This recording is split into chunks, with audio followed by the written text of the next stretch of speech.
From the Northeast Georgia Business RadioX studio, it's The Bottom Line with Jacqueline Sheldon. Maximize your return on investment by reducing your tax bill. Get ready for the best tax talk you've ever had. Presented by Bottom Line Tax Solutions.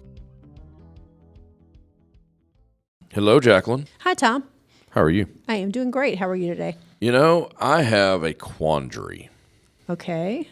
Is it something I can help you with? It is tax-related, sort of. Okay. Not really. Well, a little bit.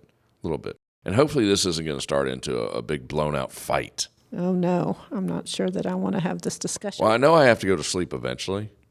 So once I leave the studio, my safety, it just dissipates. Okay. See, I know this going in. I'm smart. All right. So I'm kind of worried about what your topic for today is, Tom, but let's hear what you have to say. I hear this often. Okay. I'm waiting to draw my Social Security. Okay.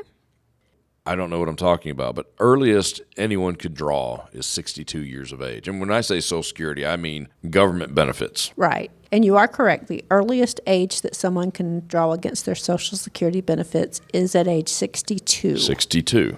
But, and here's where the quandary's at. Some people will wait till they're, I'm throwing numbers out, 67. Wait till they're 70. They wait. That's true. Why in the world would you want to do that? Well, Tom, there's several reasons that you may decide that you want to wait to start drawing your Social Security benefits. The first one is if you start drawing at 62, you get a reduced benefit amount every month. What does that mean? That means the amount that you get paid every month is going to be less at 62 than if you waited to full retirement age. What is full retirement age? Full retirement age depends on when you were born, but it could be as early as 66. Age 66. Age 66.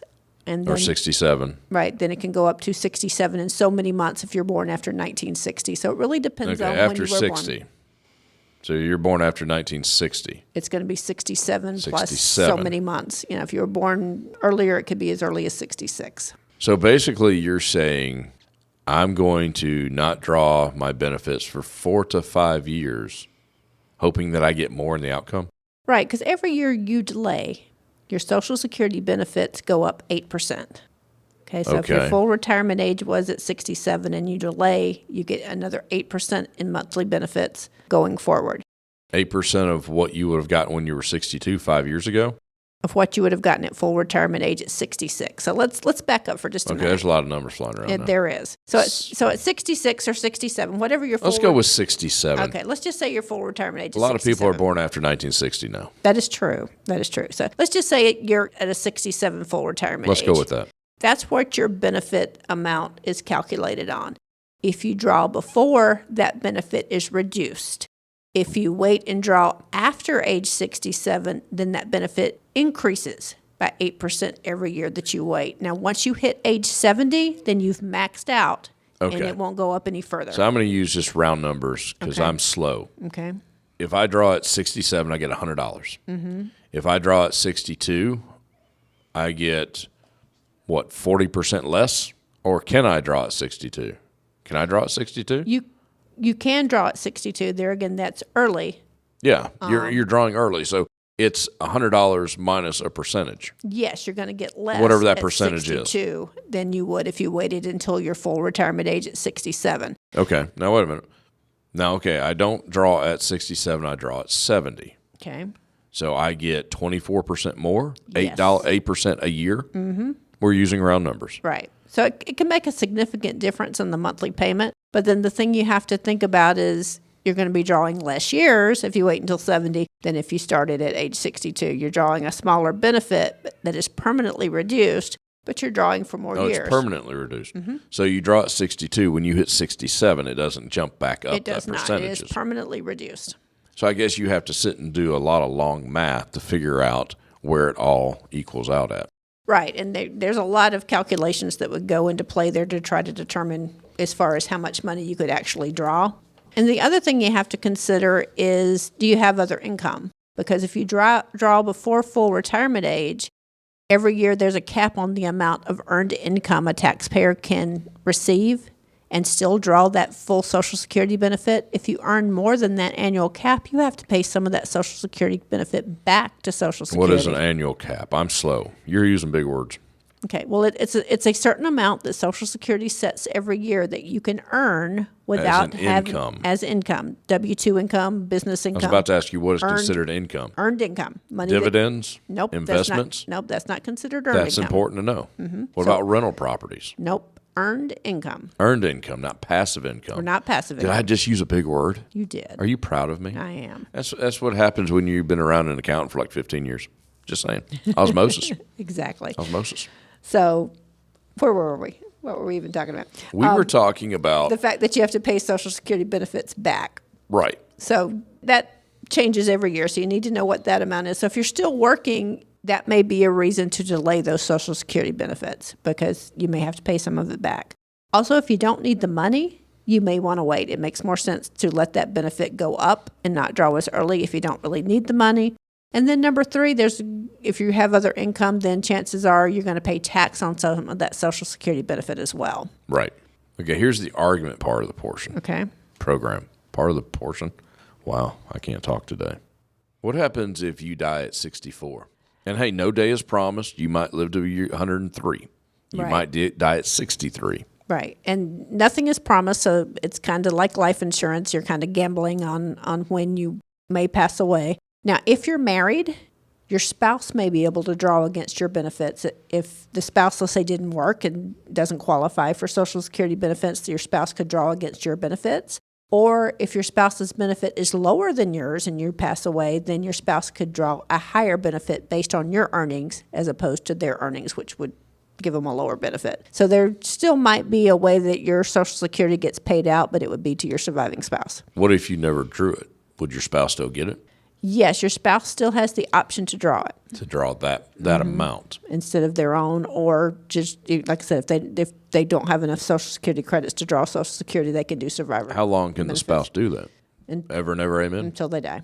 Well, I'm They thinking just kind of step in your place as far as Social Security is concerned. They assume that role. Right. Well, I mean, okay, a 65-year-old man, he has the trophy wife that's 15 years younger than him. She's a young woman. Can she continue to keep drawing that check, getting that benefit?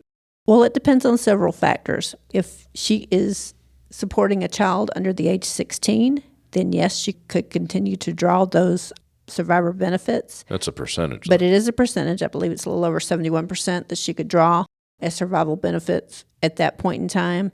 If she doesn't have children under the age 16, then she would have to wait, I believe, at least until age 60 or older. So she's got to wait 10. Say she's 50.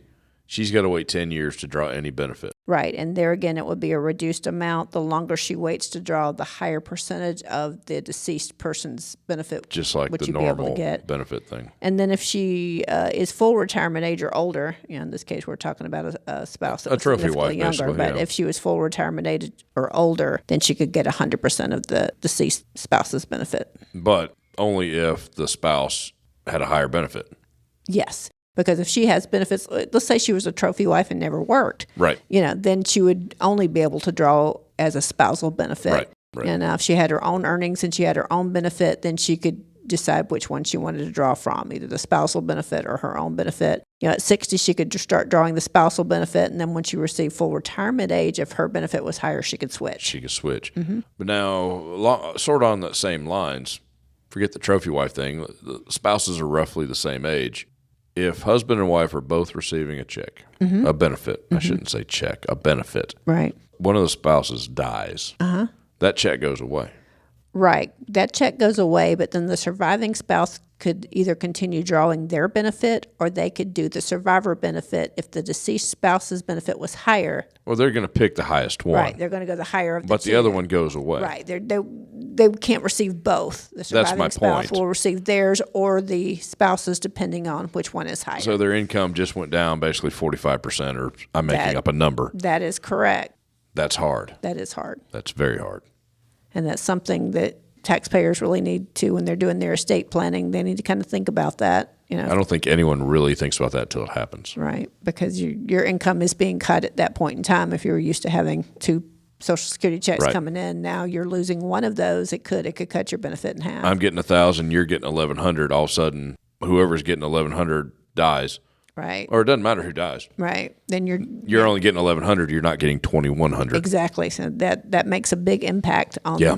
household budgets when those things Oh, yeah. happen. So that's something that you really need to think about, especially if you have older parents. Yeah. Yeah.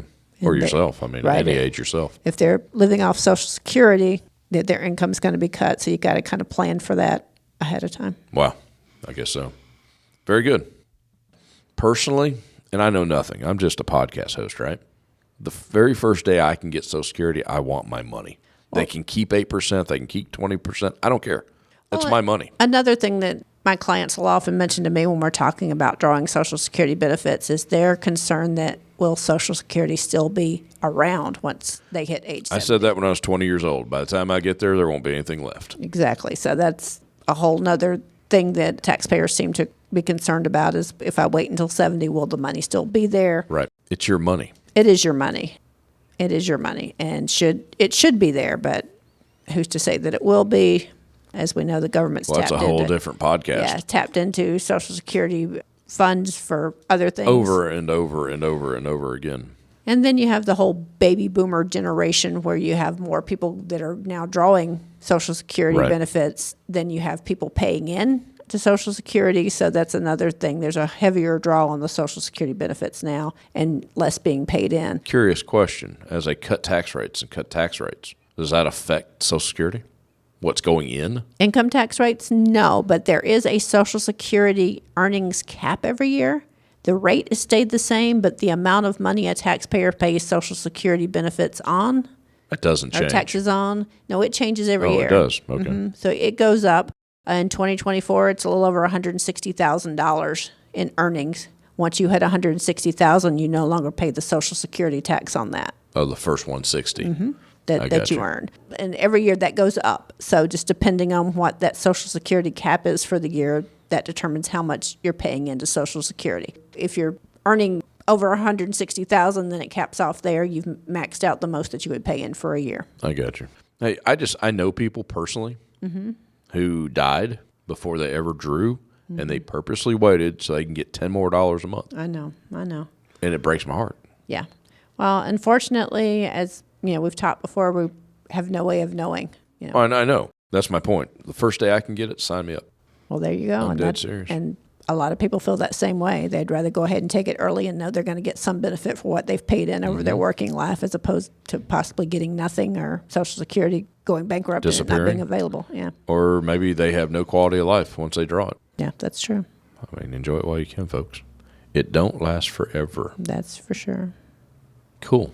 Well, I think we didn't fight on it. Well, we didn't. How about that? Yeah. What would you do? What would Jacqueline Sheldon, she's not the accountant, she's not the tax law guru, she's not an attorney, folks, but she knows all that stuff.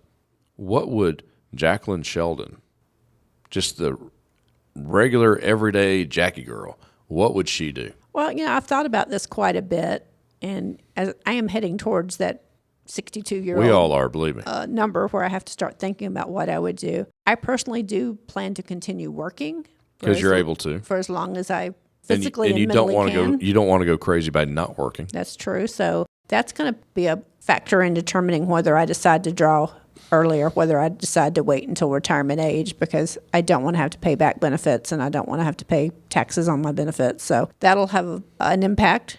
Just deciding what I'm going to do as far as work and earnings is concerned. With that coming into play, it may be that I decide to wait till 67 or 70. But there again, a lot to think about. That was a really vague answer. That is a vague answer. I'm just saying. Well, anything in tax law, as you know, is the answer is always it depends. In this personal situation, I'm going to go back to it depends. Accountants and attorneys. Yeah, well, we like to analyze things quite a bit, and sometimes we'll overanalyze to the point where it makes it hard to make a decision because we can argue both sides of the coin. You never. But anyway, I've got to give that some thought, make some decisions here myself on what I'm going to do going forward as far as drawing my Social Security benefits. Give me my money.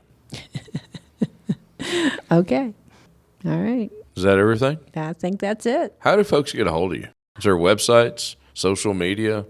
Sure. Our website is bottomlinega, as in Georgia, bottomlinega.com. That is our website.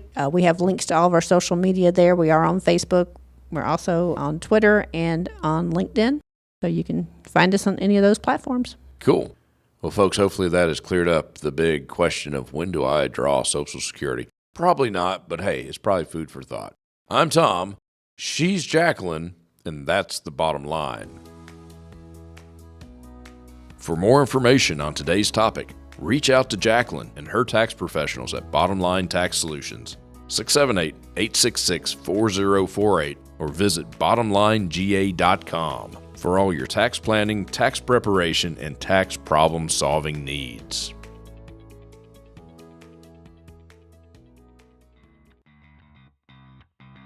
Are you paying too much in taxes? Who isn't? Taxes are the highest expense small businesses face. Maximize your return on investment, reduce your tax bill. Tax planning and tax resolution strategies, the art of keeping more money you've worked hard for.